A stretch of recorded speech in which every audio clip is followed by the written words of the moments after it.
Le château d'Angers renferme un chef-d'œuvre unique au monde. La tapisserie de l'Apocalypse.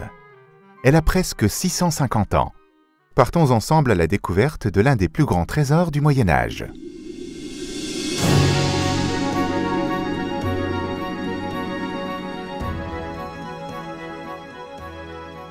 La tapisserie a été commandée vers 1375 par le prince Louis Ier, duc d'Anjou.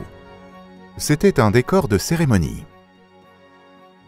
La tapisserie mesurait à l'origine près de 140 mètres de long.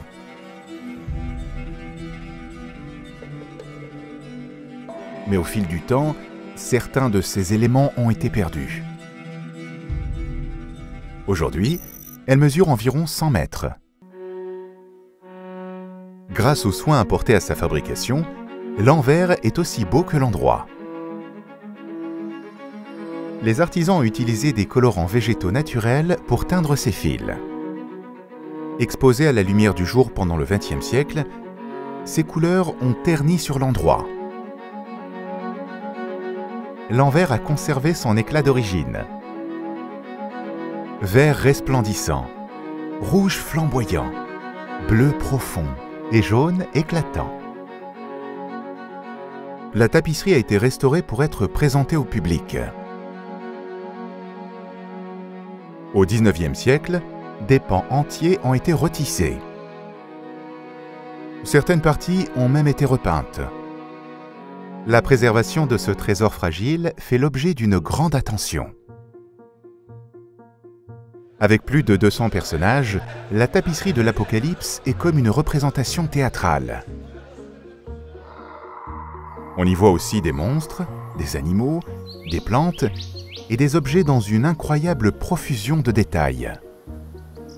Champignons, oiseaux, serpents, peignes, miroirs, ceintures, démons, ruines et scènes de panique.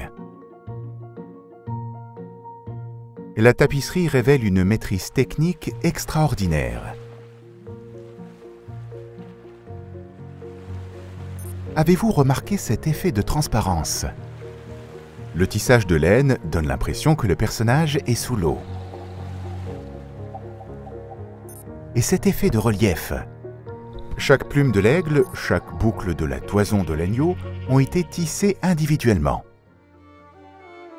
La tapisserie est pleine de symboles. Elle illustre le texte de l'Apocalypse de Jean, dernier livre de la Bible qui date du 1er siècle après Jésus-Christ. Ce texte chrétien décrit la lutte entre le bien et le mal. Au final, le bien l'emporte après de nombreuses épreuves. C'est un message d'espoir. C'est aussi une œuvre de propagande du duc d'Anjou. Il veut rassurer ses sujets qui font face aux terribles catastrophes du XIVe siècle.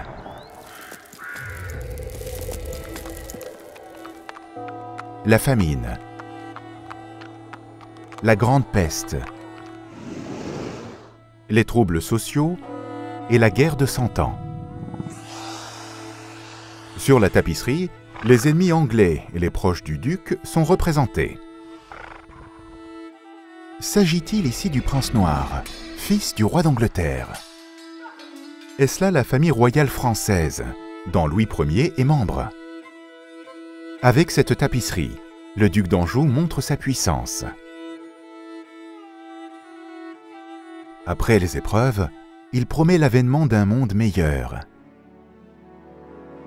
Apocalypse ne signifie pas fin du monde. En grec, Apocalypse veut dire révélation.